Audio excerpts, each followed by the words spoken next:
You there? What's good? Hey, Raider Nation! How you guys doing? And welcome to another great episode of the UnPhiltered Truth. I'm your host, Phil Jones. Phil Robinson III is joining me. We got a short week, and it is Christmas upon us. Christmas time is here. That was my Carolyn. That's it. Oh, man.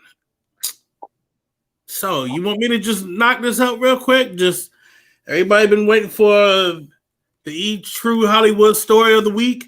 Nah, make them wait. Make them wait? Yeah, you don't get the goods right up off the right out of the gate. You got to get them to listen for the rest of the show. Yeah, well, yeah, that's true. So, we'll get down the stretch. We'll tell you the true Hollywood story that everybody's been waiting to hear. Everybody's been getting the half-ass end of the story and shit. And, well, I'll get to it and tell you. But first things first, we got a lot to dive into. One, everybody's dropping like flies on this Raider team right now. It's COVID.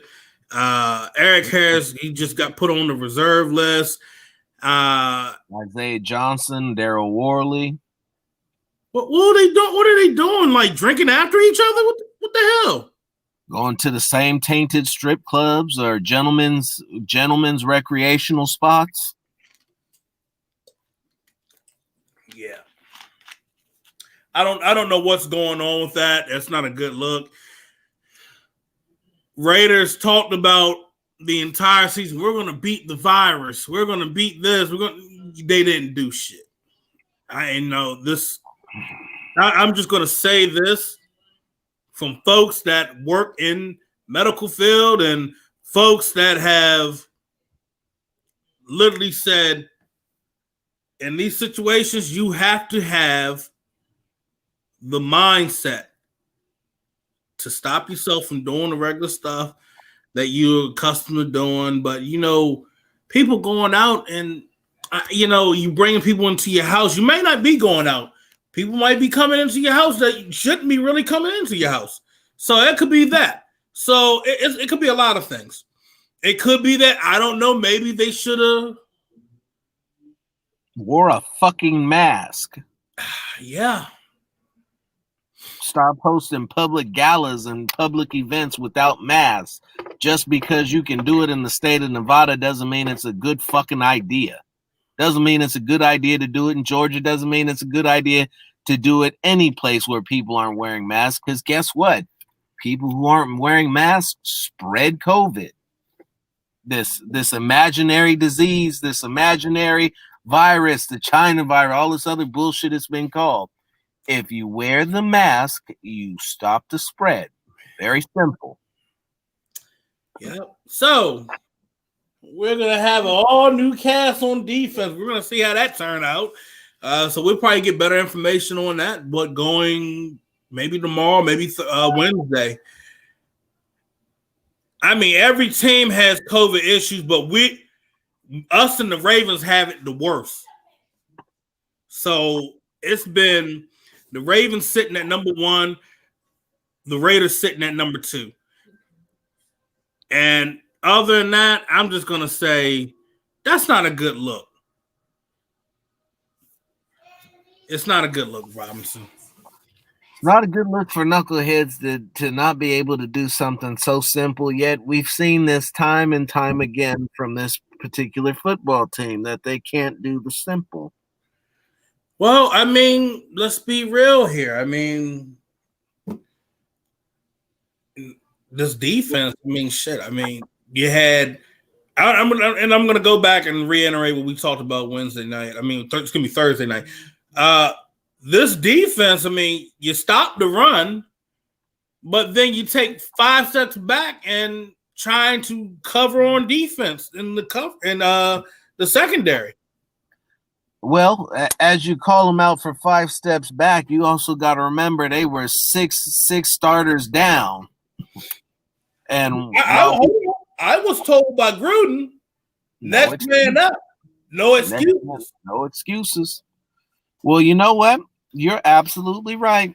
No excuses is what we heard all off season.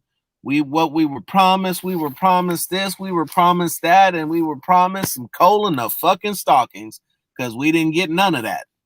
They didn't beat the virus. They didn't win the division. They ain't going to the playoffs. Playoffs? Right? Playoffs. Talk to me about playoffs. Jesus.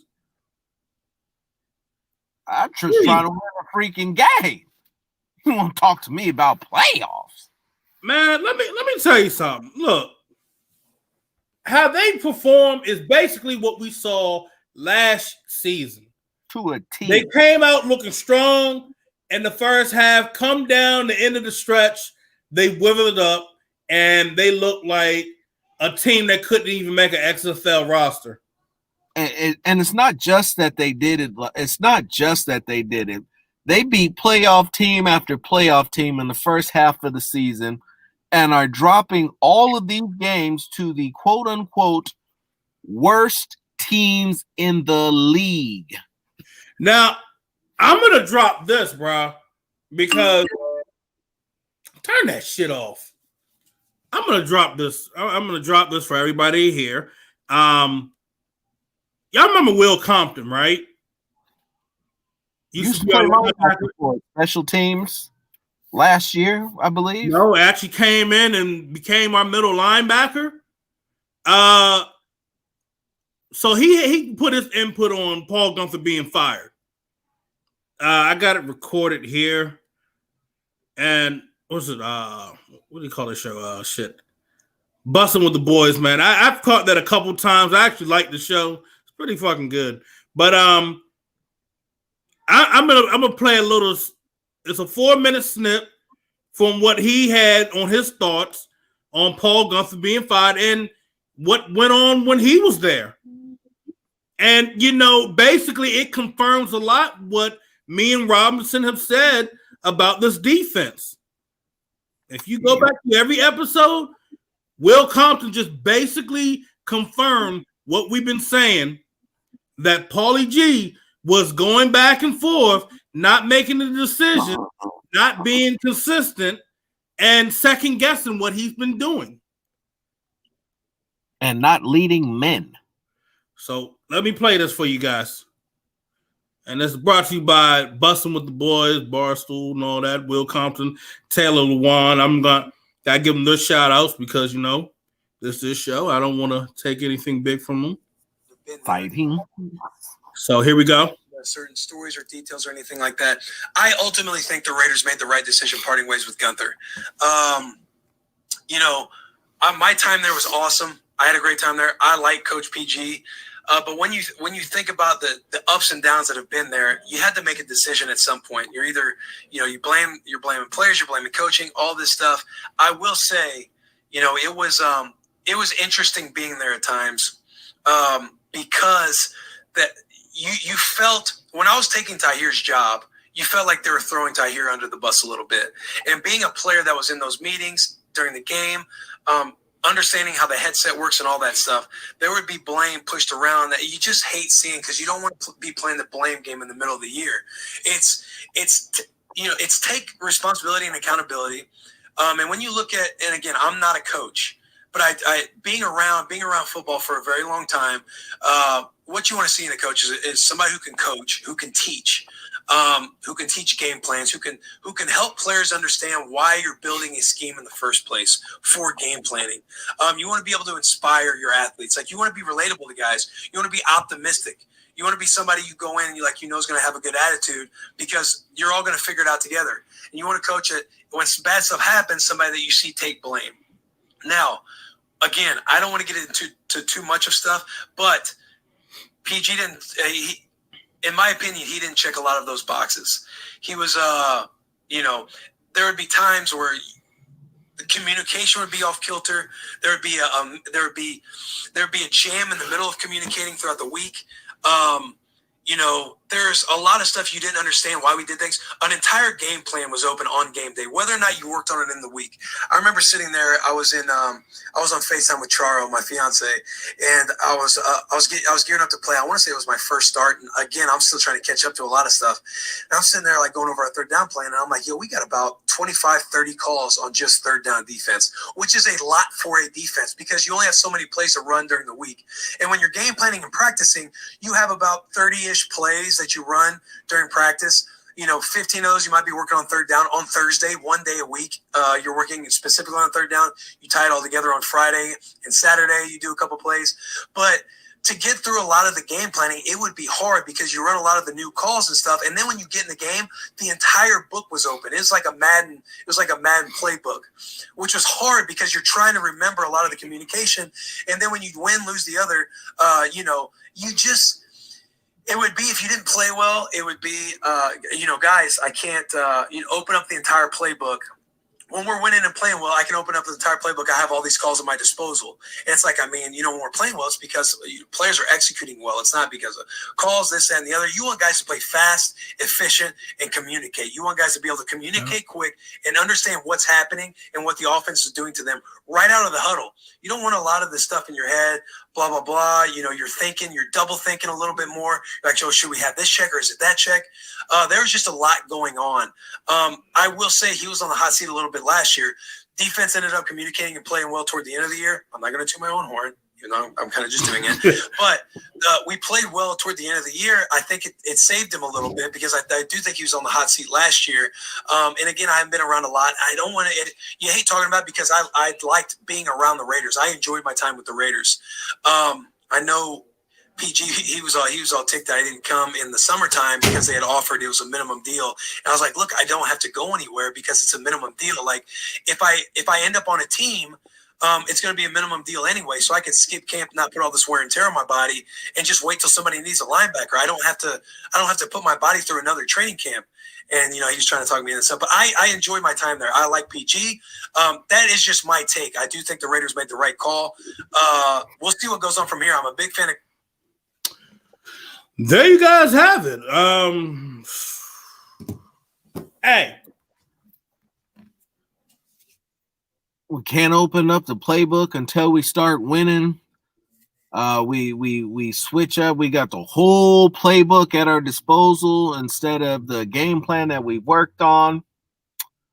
Communication was not good, and Paul Guenther was on the hot seat going back to last year, which means, Jones, that Paul Guenther should have been fired at the end of last year.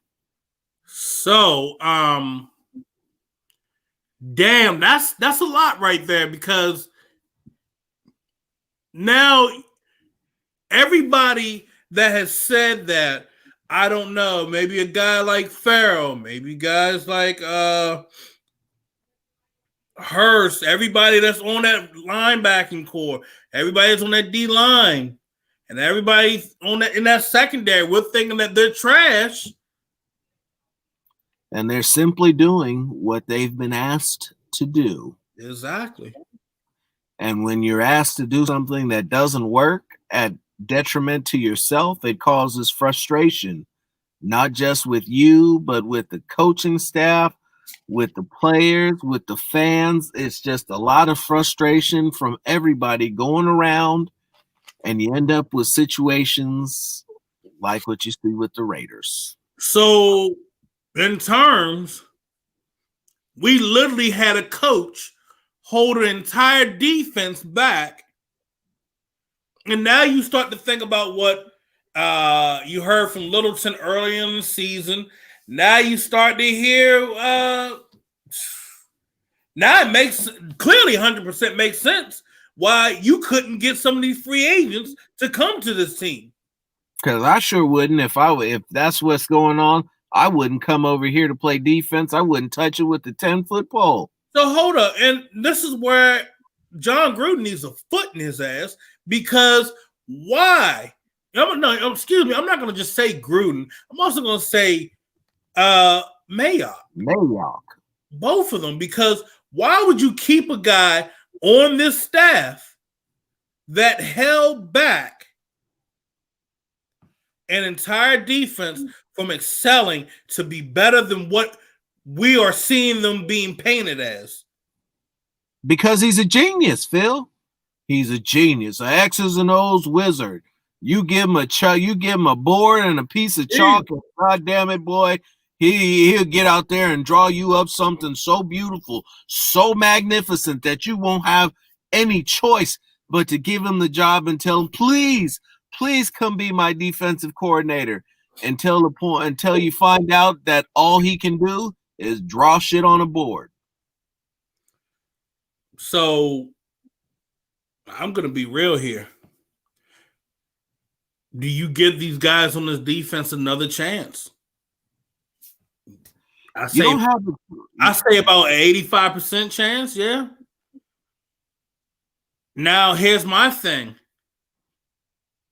With some of their coverage skills, like we look at the secondary, was that more player? Was that more of coaching? Will we say that from our pass rush, was that more of the players, or will we say that is more of what Gunther had them doing? Situational football is really what that should be more than anything. And really that was his downfall, because if you listen to what Will Compton said, the point that he brought up was third downs and an amazing amount of third down calls that you have, and the adjustments and how everybody got to thinking because there was just too much information to process, too much that they were trying to do versus just being able to go out there and play. Yeah. And if you're not helping them get better, then what the fuck is he out there doing? You're killing guys, you're killing careers, you're dragging guys out, you're making guys hate it here, you're making fans miserable, you're making yourself look bad. And for what? Because you don't want to teach the scheme, because you can't teach the scheme, because you put it up on a chalkboard and expect other people to know what it is that's going on inside your head. And that just doesn't happen. That just does not happen. Now, I see Kevin put down Marinelli only had 4 days to prep, and he fixed the run defense in 4 days. The Chargers didn't come out running all over the place. Yeah, come to think about it, the Raiders held the Chargers to only 68 or 70 yards rushing? Something like that. So, mind you, we just given up about 200 yards rushing back-to-back games. 600 yards in 3 games. So, the fact of the matter is, you have a guy who should have just said, hey, let me be the defense coordinator. John Gruden fired Gunther, and you would have been able to keep, hold up, Brenson Buckner. You could have had both of them. You probably would have had a top 10 defense this year. I want everybody to sit here and think right now. I don't know about top 10. I'm going to say this. I want everybody to sit here and think right now, because whoever came out and said that this is all on Marinelli and shit with the D-line, y'all need to retract your damn stories or your posts, your tweet, because that wasn't on him. Now we know that was on Paul Gunther. So if John Gruden had did the right thing, and Mike Mayock should have got in his ear and said, dude, we need to let go of Paul. We need to let go of Paul now. You brought Marinelli in. Hey, you know what? I'm still going to keep Brenson Buckner, and I want him to be, I don't know, Marinelli's assistant, where he can learn from him and take over when Marinelli retires. Marinelli's in the 70s now, okay? So we got to get that through our thick skulls right now. No. Just wait a minute, player. He's probably got a good 5 years left in him. Now you being generous. I would have said 3, but that's just me. Hey, you better respect the fucking Marine, bro. He's a tough SOB. He may be walking all a little jittery, but he's in look, he's in good shape for his age. He's in great shape for his age, actually. No, without a doubt. So what I'm saying is this, Phil. You could have had Buckner and Marinelli on the same staff. Imagine what that would have been like. The D-line would have continued to grow. Everybody would have been able to grow. Everybody would have gotten better. And then the younger guys you bring in, there would have been discipline. And then guys would have been able to use that tenacity. And I'm going to tell you this. You would have had the defense you've been drooling about your whole damn life as a Raider.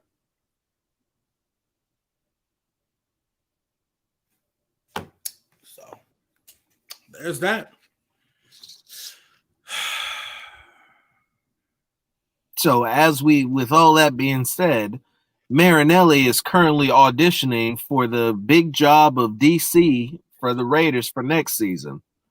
They got a couple guys that they like already. I'm gonna keep that off the air because we definitely don't want to be tipping competitive advantages to other teams.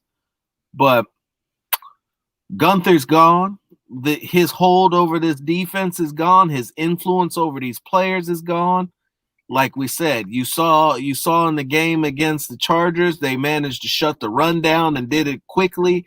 And that's because you weren't applying a scheme that was trash, right? And that had your defensive ends giving pinch crashing edges instead of holding contain like every single other defense in the fucking league. There's that. When you're such a genius that your defense is giving up 200 yards a game to back up running backs, chances are you're probably not as smart as you think you are. You got a good point there. Now, the pass defense, listen, we're not going to give anybody a pass. Everybody on that field is a professional athlete, no matter if they look like one or they don't. But I let Keyshawn Nixon off easy Thursday night, but today is not that day. When you open your mouth and you tell fans that they can't do what you do and turn around and give up the game because you got your ass burnt at the line of scrimmage, let me tell you something, Keyshawn. I can do that too. When guys are running past, when you get caught in a back pedal, dude didn't even give you a solid jab step and left you crisscrossing your feet like you playing hopscotch on the field. Guess what? I can do that too. Now, in terms of this defense, playing in the NFL is difficult. I get it. You are playing against the best of the best and all that shit. Giving up 40-plus points multiple times in a season must be extremely difficult. And why do I say this? Because the Raiders defense seems to be the only team that's capable of fucking doing it. They're the only team giving up 40-plus points multiple times a season. That doesn't appear to be very difficult. I'm pretty sure everybody in this chat room, everybody who can hear my voice, can get out on a football field and give up 40 points. Phil, you might want to see this shit. Wow. And if they could have did that right there.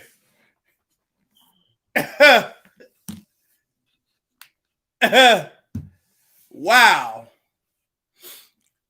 And our defense can't do that shit.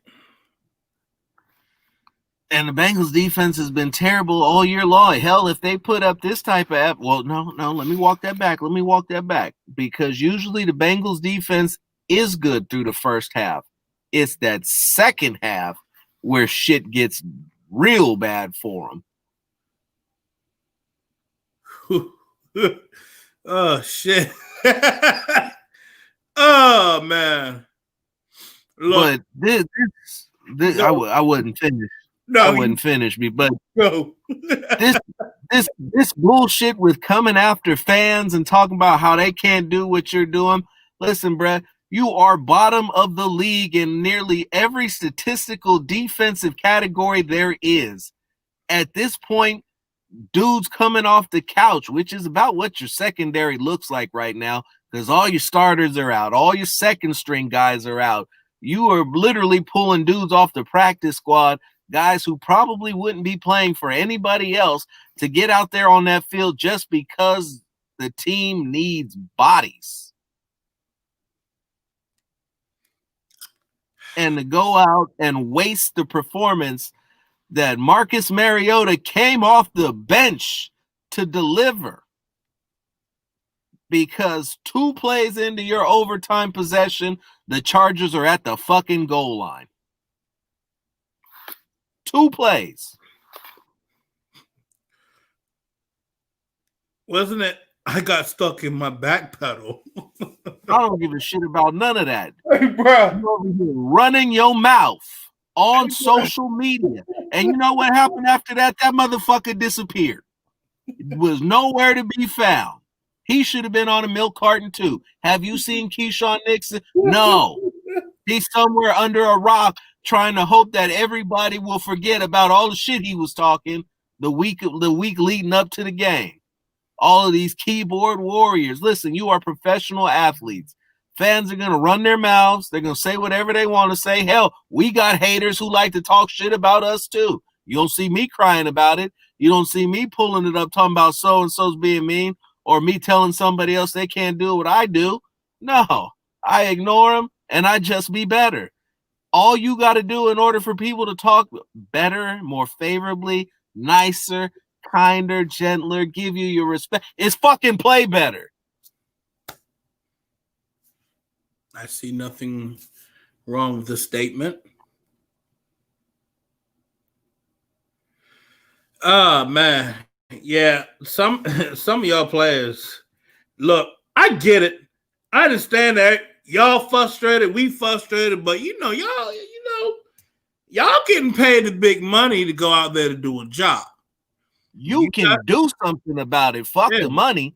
We got to sit here and watch this. You can actually do something about it. Shit, we've been watching this shit before some of these motherfuckers was born a sperm. I mean, let's be real. We've been watching this longer than some of them were. They weren't even born yet. Some of them were probably still in elementary school, or probably not even walking yet. Hunter Renfrow had a birthday today. Today is his birthday. Hunter Renfrow. 3 years. Hunter Renfrow is 3 years older than my fandom. Damn. Let that sink in. These kids out here talking this, that, and the other. We'll be back. Well, how about you show up and stay there? Now we'll be back. Don't leave. You got to remember, Phil, this is a whole different generation. Clearly. Whole different generation of kids. It's funny. I can literally fucking say that. Oh, yeah, Michael, happy birthday, man. Yeah, happy birthday, Mike. Michael, happy birthday. I saw that popped up on my phone, man. Happy birthday, dude. But, no, this is a whole different generation of kids. They soft. They're soft. They're not soft. They're not used to criticism. And I talked to me just used to teaching some kids, coaching kids. They're not used to criticism. Constructive criticism, whether it could be a little smart-ass joke with criticism, they're not used to it. Okay? And, shit, we might as well get into what happened over on from Thursday to Friday to Saturday, Phil. So, fuck, here we go. Go on and jump on it then. Everybody been waiting to hear what the fuck happened. So, okay, I'm going to break it down.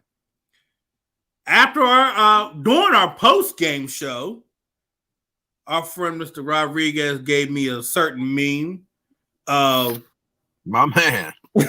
You the real MVP. The real MVP. Rodriguez. So he gave me a certain meme of a certain player. Individual who shall remain nameless. on a milk carton, and I said, this shit is funny because you know what? He didn't get any tackles. He didn't get any sacks. He had played about nearly 62 snaps. 82% of the plays. So, you know, at that time, you're frustrated after this game. Like, shit, I'm going to throw this out here. I'm going to throw it out here, bro. Tweeted it. It got posted up. It ran like wildfire. Now, I'm going to tell you guys this. I don't give two fucks about clout or whatever that shit is. Every time I hear clout, I think about somebody having a blood clot. Clout, whatever. Fuck, I don't give a damn what it is. I don't care about that shit. All right. Do fucking likes and shit, do that pay my fucking bills? No, I do not give two shits about that. Okay. At least I hear that shit all the time, bro. I hear that shit all the time from some little weird Casper the Friendly Ghost looking motherfucker. And I don't give a damn about that shit. I said what I said, and I said what I said. So, long story short, next day I get a message in my DM from that certain person. You know, they're angry, they're upset. I said, yo, make me understand since I don't know football, because I know football, bro. I watch film with a passion every 3 days. Multiple times. All 22 come out. You know, I'm looking at it, breaking it piece by piece. I've coached before. So I've had to work and mentor younger players before. So nothing's different. And I have played the game. Had 1 year of college, but, you know, these concussions, bro, I'm not going to try to waste the rest of my life. So all the uproar, yeah, I put it up. Because I was just like, really? You going to come at me with this shit? You really going to come at me with this? That's kind of childish. Okay. So I threw it out there. Everybody saw it. There's some folks that were like, hey, you know, that's real messed up. And then there's some folks that put on a cape. But long story short, you know, it was ugly. You know, the whole thing in general was just ugly because we were just frustrated. He was frustrated. I mean, shit. You expect him to come in and be in the playoffs this year and shit is not going the way you want it? And then you have shit that's not going the way you want it as someone that loves his team. Someone that tries to give everybody updates, everybody the full truth on what's going on with this team, give everything a passion, doing content and everything with his team. And, you know, you see that things are not going right. And you just, everything, just all that energy is just, everybody just lashes it out. You know, he hit me up Saturday. You know, he felt bad for what happened. You know, he apologized. I said, it's all good. Look, it's all love, man. Real talk. I was glad that he came back and apologized. That ain't him. He's a good guy.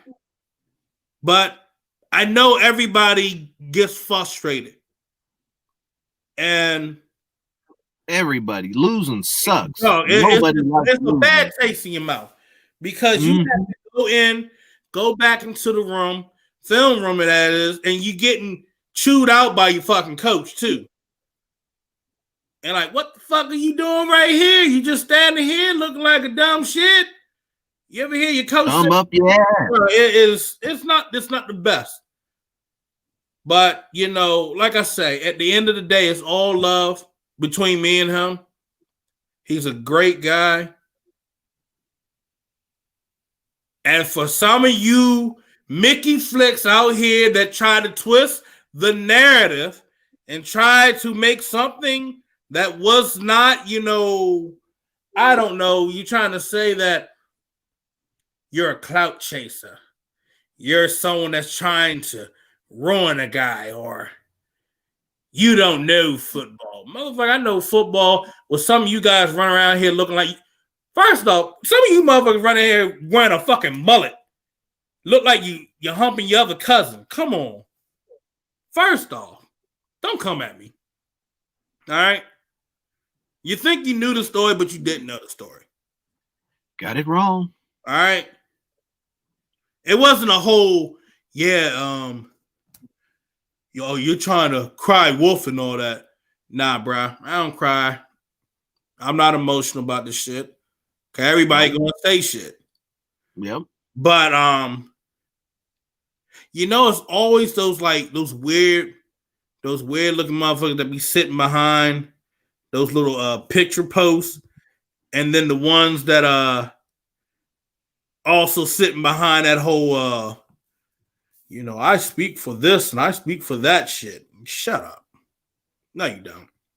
And I appreciate that one clown that tried to run around and damage the integrity of this show.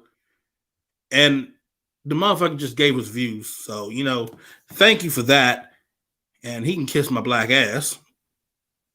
Not only that, but once the beef was squashed, once the understanding had been reached between two men, who were visibly frustrated and voicing their frustration, and having a moment where their frustration got the better of them, they were able to come together and squash it, and like two men should do.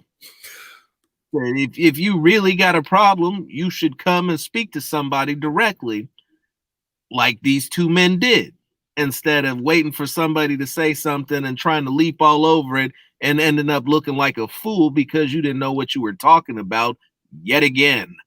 And hey, Mr. Rodriguez, on point here. Y'all be on Bleacher Report, you watch Gridiron Heights, and they take all those jabs at Raiders and all NFL players. Exactly. And I'm not trying to get a defense or anything, because that's not what I'm about. If you're going to dish it back at me, I'm going to dish it back times 20. So don't get we can keep this going. We can keep this going. It's nothing. But the thing of it is, for you to take the accountability, accept accountability, say, I was wrong in this situation, just a lot of things going on. And you know what? I'll say on my part, maybe I've been told I've been considered a bully sometimes. So, such a bully, Phil. Why are you so mean? I don't realize I'm doing that, I've actually had my boss literally say, "You're a fucking bully, man." Bro, I said something to my boss and I actually hurt his feelings. And this motherfucker's like, I can't fire you, but dog, that fucking shit hurt. But my whole thing is, look. So mean. The shit got squashed, all right? That's it. It got squashed. We all on good terms. And some of you weird motherfuckers need to stop coming out and trying to start shit. I'm going to have a foot in your ass. You're supposed to be media. You're doing that, bro. I'm going to tell you guys this. I am media, okay? I'm going to tell you this. I'm not going to kiss ass. I'm not going to do this or do that. I don't play that crap. That's the problem that we have with the media now is that there's too many softballs. Nobody ever wants to ask a question that might actually give an answer to what the problem is, or force somebody to look at what the problem is, because we even in society, we just don't do that anymore. We can't be told something other than what we want to hear. Otherwise, motherfuckers have a complete, absolute fucking meltdown on the spot. Yeah. Shit. I bet none of y'all could go up and I'm gonna tell you this, bro. You know who a crazy motherfucker I had to do a post-game interview with? Zach Brown, bro. Dog. You try standing up in front of him trying to do a damn interview with him. That's a crazy motherfucker. But anywho, look, like I said, water under the rug. I do what I do. All right. I'm just a whole different breed of what I do. And if you don't like it, kick rocks. But other than that, you know what might be going on right now? Mariota time. It's Mariota time.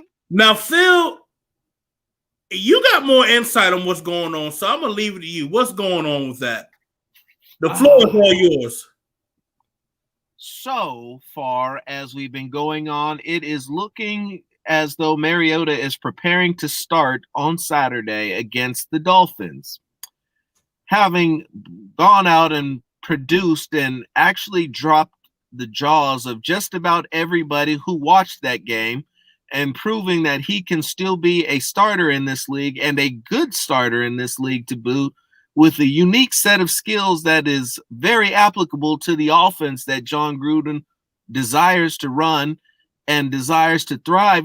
Actually, it's a friend of ours made a comparison that with Mariota under center, this offense looked just like the Chiefs. I would be inclined to agree. Mariota has been a better quarterback than Derek Carr his entire life. From high school to college to the pros, their stats may be similar. Their stories may be similar. Hell, they broke their leg on the same day in a season back in 2016. But when you finally get them side by side, Mariota was hurt coming into the offseason. How he managed to get signed while being hurt, that's another question for another day. But he hasn't had an opportunity to showcase what he's fully about. And now that we finally got an opportunity to see what he can do, just a little sample, just a taste, just enough to leave you wanting some more, it's got your boy shook to his core. Said for an injury, a groin strain, I believe, that's usually a 10 to 14 day injury, at least healing. Said Carr is pushing himself to play on Saturday. It's what he's been texting his teammates. How true that's going to be, I don't know. But with the playoffs no longer an option, it does not make sense to play Carr. You got to see what you got on this roster with your other quarterbacks. You're not playing for anything but pride. Really, he should allow himself to heal and get ready for next year. But instead, he is focused on making sure that he gets back under center so that he can maintain his job. Because everybody who watched that game saw the same things that I saw. There'll be some haters who are trying to say, oh, well, it's one game. And I do agree. It is one game, which is why you need to see it for the rest of the season, which is why you need to see 2 more games, which is why when you're going up against the Dolphins, which is the playoff team who was occupying the spot that you sought to take, you should see what he's got. Said, why would you send a compromised Carr out there when you have Mariota over here who's running for 88 yards and a touchdown, dragging defenders, jumping over fools, looking like a grown-ass man out there, buying time with and just standing tall with the power of the oos. And so that's where we are. An official determination has yet to be made, but as of now, it looks like we will get to see Mariota making his first start of the season. And Ty, you owe me $100, dog. You better pay up too. Hey. Oh man, yo. See, here's the thing. It's not just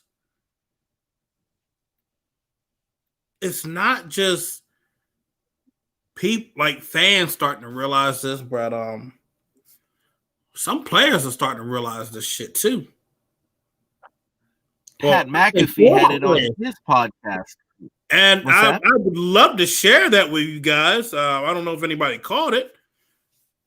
Yo, the truth is starting to come out. So let me see if I can share this with you guys real quick.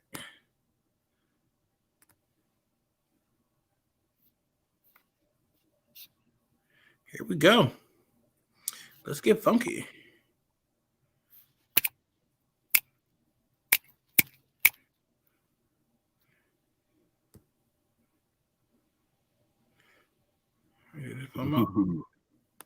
Yeah, it came up.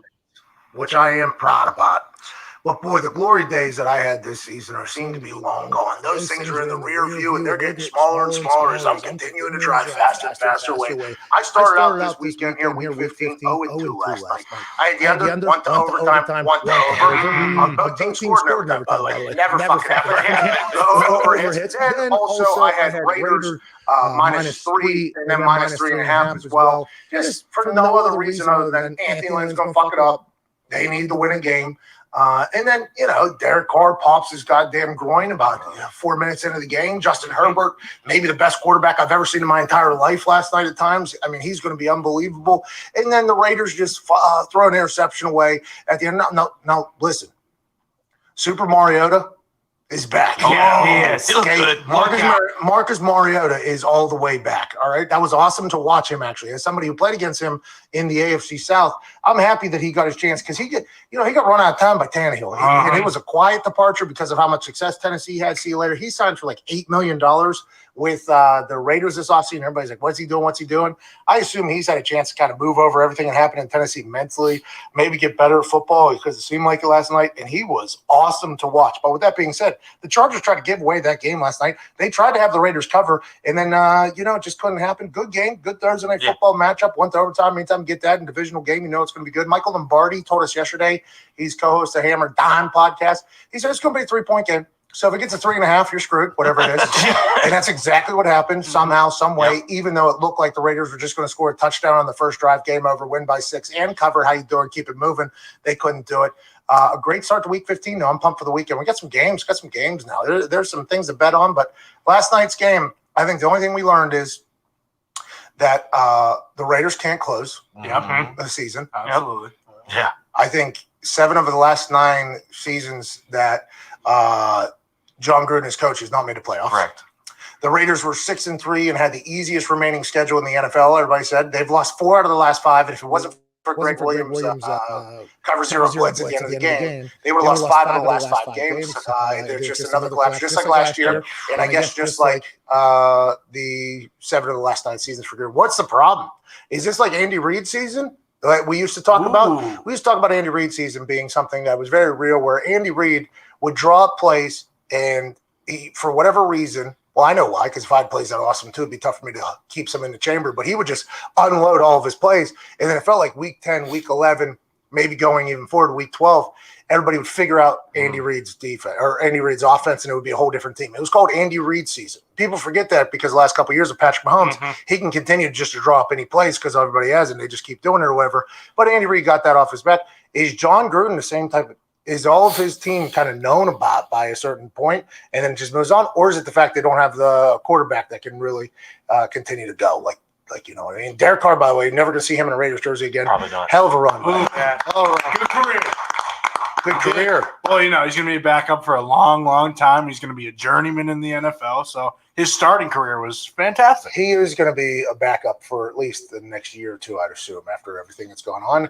A lot of people are saying that he would have to earn his next contract here for the next couple of weeks. He pops his groin, T's and P's to that. Hope everything goes well with that. He's not going to be a Raider, though. He'll be a backup somewhere in probably a very small contract, and he'll get a chance maybe to do what Tannehill did, maybe to do what Mariota did, maybe to do what other quarterbacks have done whenever they get a chance to start and kind of prove themselves again. But that feels like that's going to happen. But with Mariota, is he the guy next year in Oakland? Oakland knows Gruden's hat. Las Vegas. He is the guy, I think, though. They're only paying him $10 million, too. You can do a lot of stuff with that. Why not give him a chance? He looked good. He looked incredible last night. Gruden's going to chew him up and spit him out. You just wait. You think Gruden's a problem at Nick Mariota? Is that what you're saying? I mean, you saw the numbers we just talked about. Gruden, oh, man. Rod Marinelli. He was so good at Monday Night Football. Unbelievable. Get him back. He was so good at Monday Night Football. And I know he's owed, $70 million at this point or whatever, $80 million. And Mike Mayock, who knows how that's going to continue to go, even though they seem to have a team that comes out of nowhere every single year, and then they just great. into the end. Who knows what's going to happen with that? But he was so good at Monday Night Football. Yeah, the best. East Fan to just make a deal with the Raiders. Hey, we'll pick up the $70 million. We'll just move it over to Monday Night Football. Pretend like this never happened. You guys do what you got to do. That'd be awesome. But I feel like Al Davis's kid loves John Gruden, you know. Mhm. So like that's a part of it. I mean, Gruden is a part of the Raiders, I believe, at this point. You know what I mean? There's that. And if Pat McAfee said it, then it must be true. Yeah. That was a wild one. That was, and Pat McAfee, you know, I know a lot of people used to say like, oh, he don't know what he's talking about, but you know, lately, the last 2 years I've heard exactly what he's talking. He knows what the fuck he's talking about. Yep. Like literally. And once again, confirms what's been talked about around the league. This is not just players saying it. This guys from other front offices, like in the NFC or, you know, some from the AFC. Some guys that have probably already, you know, retired and shit, you know. Just because they retired and shit doesn't mean they don't know what the fuck they're talking about. I mean, stress on doing this shit, bro. This shit is crazy. But yeah, that's what's going on. And like I said, you don't pay a guy about $10 million to not do shit. Or set his contract up full of incentives. Like we said it, like I said at the beginning of the season. When you pay a guy all of these incentives, with one in particular being playing 60% of the snaps and leading the team to the pro, another being leading to them to the playoffs, another being leading to the Super Bowl, another being lead them to a division championship. Hell, when he walked in, he was getting if they had won the game against the Chargers, they were paying him $325K on top of a game check. Yeah. That says that you expected him to come in and be the guy. And a lot of these people who are loyalists to the quarterback on the roster now called me stupid, called me crazy, said I didn't know what I was talking about. Now you hear from guys who do know what they're talking about that I did too. What you saw on Thursday night cannot be unseen. And more importantly, whether Carr starts on Saturday or he doesn't, that if he plays on Saturday and they don't win, the question is already there. What if Mariota had played? This is true.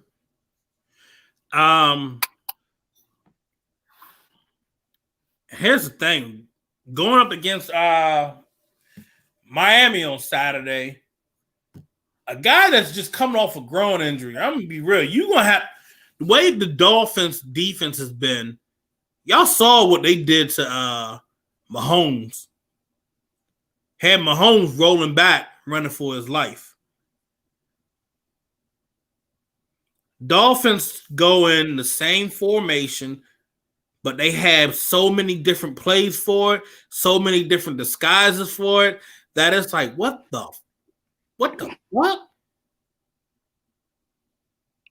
It's like, and that's what a good defensive coordinator looks like. It's not about having all kinds of various looks and showing you different stuff. No, we're going to show you the same thing every time, so it looks like the same thing, except for after when you hike the ball, you have absolutely no freaking idea of where these guys are going. Corey, Raekwon McMillan, he played last week. I don't know if we're going to see Morrow back this week. I'm going to be real, bro. Get Morrow back this week, that'd be a help. But Raekwon McMillan, I mean, I'm going to be real. I think he wasn't utilized the right way because the first couple times I seen him come in on Thursday night, he made stops. He made Behind the line he made a scrimmage. goal line stop, bro. Mm-hmm. He said, "Hell no, I'm gonna fight." But you look at what's going on. You look what's going on right now, and a lot of these teams, they didn't figure out this offense going on with the Raiders, and that's not a good look. Now you go on with a different quarterback that you don't have a good lick amount of film on. That's going to help you. And now you ran RPO that the Raiders barely run. It's not that they barely run. It's not that they barely run those RPOs. They do run those RPOs, and they run them a lot. The problem, the issue is what I've been saying all year long, is your quarterback won't take off and run unless there's the Red Seas have parted on the side of the field. In other words, oh shit. I bet he does, Wendy. I bet he does. If I was him, I would too. Yeah, Wendy, I would want Carr to play this game too. Shit, that's the way people making this now is like an easy win. Well, McMillan wasn't brought in to be a cover guy. He was born to be your guy to be run stuffer. Mm-hmm. He can play on the outside and then play inside and handle that. That's what it is. But when you look at them running RPO when Carr's out there, you can't sell it. Nope. You can't sell it. You got to be quick. And I noticed that was when Matt Rule came in to Green Bay. I'm going to be real. It took a while for Aaron Rodgers to get adjusted to that. But Aaron Rodgers, like I say, probably about going late on into that season, he picked it up and it was just like, boom, got it. Now you look at this season, it's like he's on a roll. Like he's like, look, I got in the set of RPO plays I want to run, and then we're gonna run this shit that I like to run. And you see how A-Rod's doing. I look at how Mariota came into that game Thursday night selling that play action, bruh. Because he even faked the damn camera out, bruh. Matt LaFleur, I don't know why I said Rule. You know what I was thinking about with Matt Rule? They're about to get a new GM in Carolina. Matt LaFleur. Yeah. Thank you, Kev. One of them damn Matts. Thank you, Kev. Appreciate that. But the thing of it is, Phil, I'd rather see Mariota out here take care of business. Everybody wants to see Mariota out there. Hey, bro, we got third in Renfro. We got fourth in Mariota. Right? Now, not only do I want to see Mariota, I want to see Mariota with the full complement of the offense. Because you got to remember, Renfro went down early. Ruggs was out with COVID. He literally did it. He literally went to work with Waller and Moreau and Aguilar, who was being held on every play. I'm not worried about him. Eugene, I wouldn't even worry about him, bro. Let him wiver and quiver. I don't care. But I'm going to be real. Mariota's like, my body is healed. I'm ready. I'm ready to get. And that was the whole thing.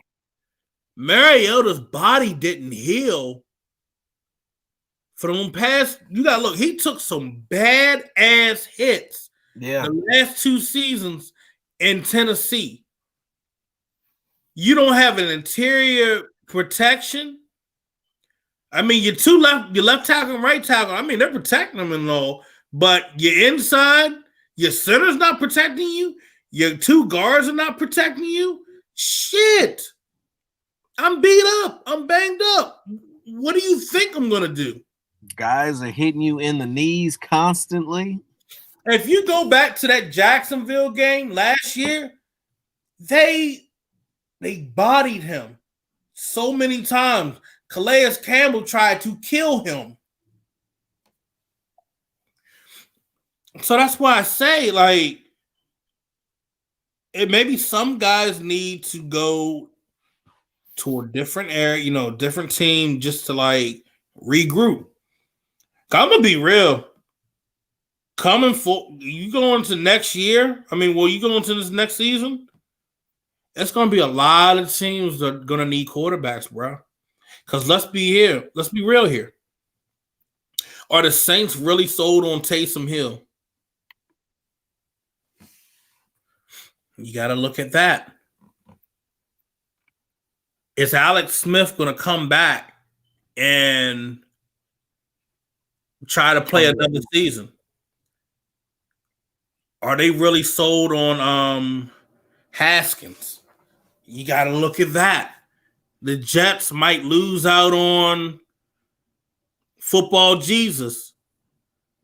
And now they're starting to wonder, do we go and still take a quarterback? Or, oh, wait, do we trade for a veteran that, can put us in a better situation than Joe Flacco? It's going to be a handful of teams in the league that are looking for quarterbacks. And then you also look, whole situation with Carson Wentz. But other than that, I don't think anybody wants to pick up that contract. And then The funny thing about it with the 49ers, here's the thing with the 49ers right here. Garoppolo can't stay healthy. Nope. You gave this man all this money. All of it. Bernhard can't stay healthy.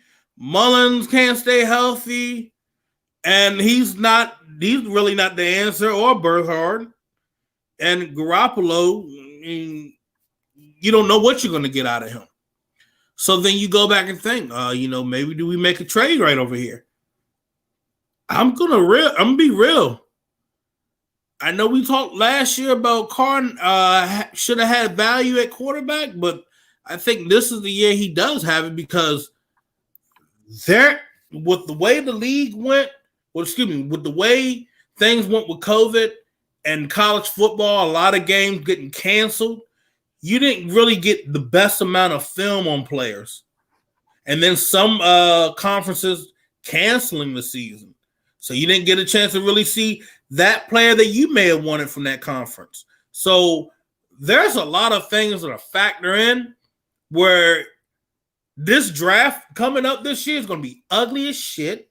That's one thing. I'm going to tell you that right there. Two, you're going to be seeing some veteran quarterbacks being looked at for trade.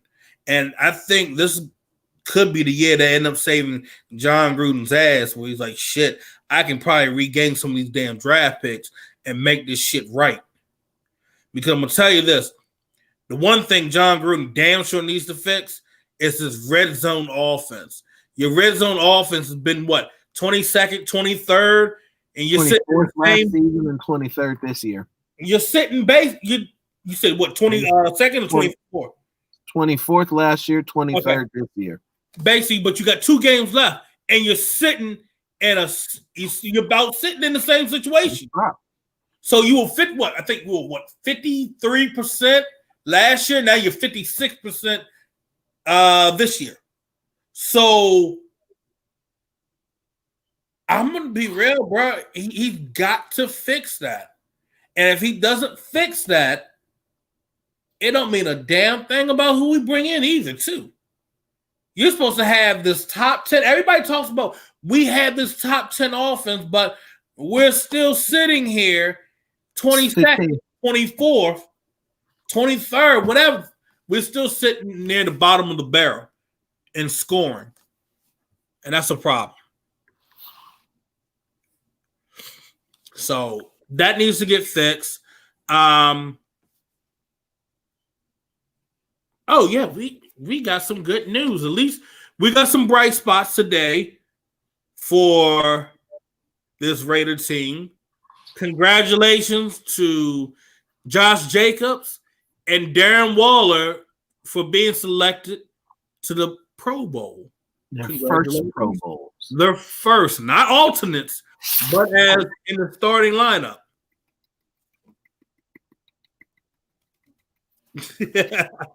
But another thing I want to do real quick with all that has been going on this year, I want to give some quick shout outs. If you don't mind me, I really want to do this. To all our frontline workers, our heroes in the hospitals, I want to give you guys some huge shout outs for what you guys have done this year. Through all the crazy and madness, you guys are the real MVPs.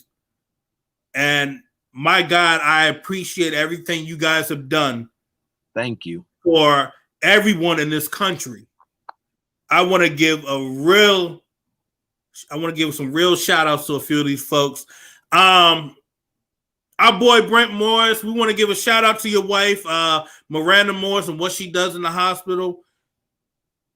I've seen tweets from her, and she's like in and out and having to battle COVID. One of my friends, one of my kids that I mentor, I want to give a shout out to his mom, Stephanie Sims, and what she does. She's had to go out there in front of the Capitol and read off the names of all the nurses and doctors they lost to COVID this year. So if you guys ever watch like NBC News and all, you see a black woman that's out there reading the names, that's her. That's Stephanie Sims. She's definitely a true MVP out there. And that's one of the hardest things you could ever do. And my girl, Mary Vic, big shout out to what you do. I just wanted to give a few shout outs. And my boy, Josh Smith, I want to give a shout out to you as well. You guys have done a hell of a job on the front line in the hospitals. You just want to know that you guys are appreciated. I know you guys hear it like as narrative all the time, but for some of us here from the Unfiltered Truth, I'm tongue-tied right now, but here at the Unfiltered Truth, we want to give you guys a huge shout out and a Merry Christmas, Happy Holiday, Happy Hanukkah, Happy Kwanzaa, whatever you celebrate. We want to give you guys a huge shout out, and especially any other nurses or doctors that are out here, any cops, any firefighters, any EMS workers that I had not given a shout out to, let me know. But it's all love, and I want to say thank you for all that you guys have done and continue to do. And keep up the great work. This is the end of the Unfiltered Truth. You guys can recap the show on our YouTube page, The Unfiltered Truth. Give us a big old subscribe. Just hit that little button. Just click it. Boom. Subscribe. You can recap all of our shows. Anything that you miss, you guys can catch it on Periscope. Periscope is getting ready to shut down. And I think it'll just go right to Twitter. You guys can catch it from there. But subscribe to the Ice Sports Radio page. If you guys missed today's show, you guys can catch it on Spotify. So remember, it's not just on our YouTube page. You can catch it on Spotify as well. I know some people can't watch while they're working and all, so you just gotta listen on the way. Follow me at Phil Jones NFL on Twitter. Follow Phil Robinson III with his grumpy face looking like the Grinch. Other than that, black folks, y'all forgot about the planet's alignment. It was supposed to happen right now. That's when you're supposed to get your superpowers. So other than that, y'all take care. God bless. I'm Phil Jones. That's Phil Robinson. Happy holidays, you guys. Y'all take care. God bless.